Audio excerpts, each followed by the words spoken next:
నమస్తే అండి. Welcome to Sweety Teja 499 channel. అయ్యో, మీరు ఇంకా మా ఛానల్ని సబ్స్క్రైబ్ చేసుకోలేదా? ఏం పర్లేదు, ఇప్పుడు చేసుకోండి ప్లీజ్. ఇప్పటికీ భూగర్భంలో ప్రవహిస్తుంది. వేల సంవత్సరాల క్రితం అదృశ్యమైన సరస్వతీ నది రహస్యం ఈరోజు తెలుసుకుందాం. భారతదేశంలో నదులను చాలా పవిత్రంగా చూస్తారు. అయితే ఇప్పటికీ తరానికి సరస్వతీ నది గురించి పుస్తకాల్లోనే తెలుసు. కానీ ఈ నదికి చాలా చరిత్ర ఉంది. భారతదేశంలోని నదుల చరిత్ర చాలా పురాతనమైనది. మన ఆర్థిక సంస్కృతి చరిత్రకు దేశంలోని నదులు ముఖ్యమైన సహకారం అందిస్తున్నాయి. నేడు భారతదేశంలో అనేక నదులు ఉన్నాయి. వాటిలో అత్యంత ప్రతిష్టమైనది నది గంగా, యమున, గోదావరి, సింధు, నర్మద, కావేరి నదులను గురించి మనకు తెలుసు. అయితే మనం మరో నది గురించి తెలుసుకుందాం. మీరు మీ పాఠ్య పుస్తకాల్లో దాని పేరును చాలాసార్లు చదివి ఉండవచ్చు. కానీ నిజానికి ఈరోజు భారతదేశంలో అలాంటి నది లేదు. పురాణాలలో అనేక నదులు, ప్రదేశాలు ప్రస్తావించబడ్డాయి. సరస్వతి నది గురించి ఎప్పుడైనా విన్నారా? భారతదేశంలోని ఏ ప్రాంతంలోనైనా సరస్వతీ నది ప్రవహించడం మీరు ఎప్పుడైనా చూసారా? సరస్వతీ నది చుట్టూ ఉన్న విషయాలు నేటికి పరిశోధనలకు కలవరపెడుతున్నాయి.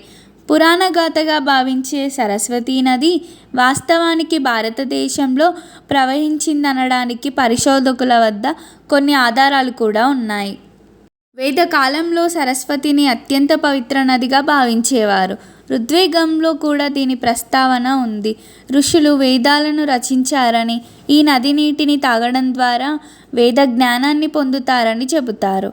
సరస్వతీ నది ప్రవహించడం ఇప్పటి వరకు ఎవరూ చూడలేదు.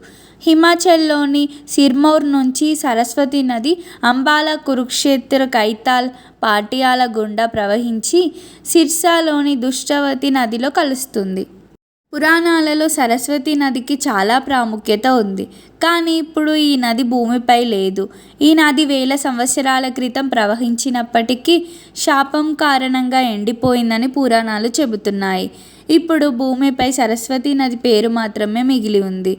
ఇది ఉత్తరాఖండ్లోని బద్రీనాథ్ సమీపంలో అలకనంద నదికి ఉపనదిగా చెబుతారు. ఈ నది వేల సంవత్సరాల క్రితం ఉండేదని, ప్రస్తుతం ఎండిపోయిందని, ఇలా సరస్వతి నది చుట్టూ అనేక రకాల ప్రచారాలు ఉన్నాయి. సరస్వతీ నది గురించి మొదటి ప్రస్తావన ప్రాచీన హిందూ గ్రంథాలలో కనిపిస్తుంది. ఇది తరువాతి గ్రంథాలలో కూడా ప్రస్తావించబడింది.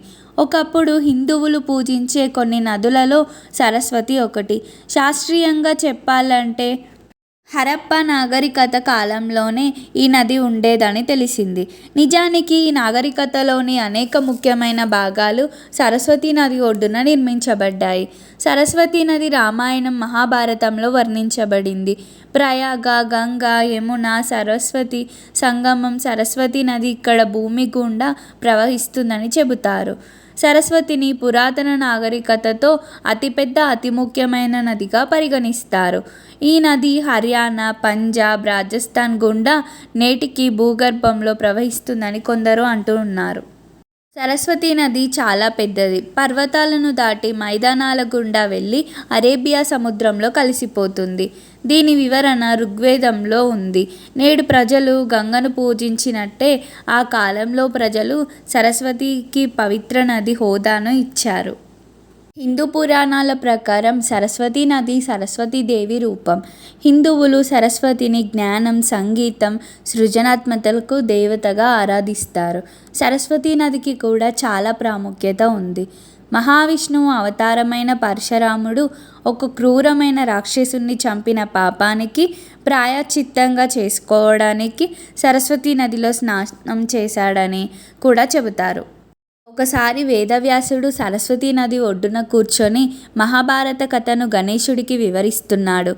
ఆ సమయంలో ఋషి నదిని నెమ్మదిగా ప్రవహించమని కోరాడు. కానీ సరస్వతీ నది ఋషి మాటను వినలేదు. వేగంగా ప్రవహిస్తూనే ఉంది.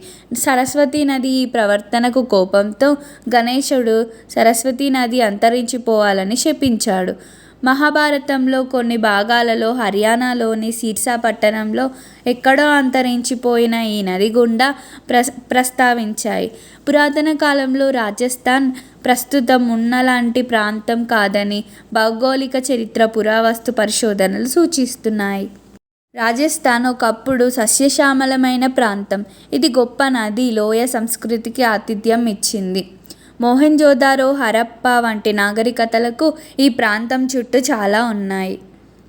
అమెరికన్ శాటిలైట్ ల్యాండ్శాట్ కనుగొన్న కొన్ని చిత్రాలు భూమిపై వాస్తవానికి సరస్వతి నది ఉనికిలో ఉండే అవకాశం గురించి పరిశోధనలు ఆలోచించేలా చేశాయి. జైసల్మేర్ ప్రాంతంలో భూగర్భంలో అతిపెద్ద నది వంటి కాలువలు కనుగొనబడ్డాయి.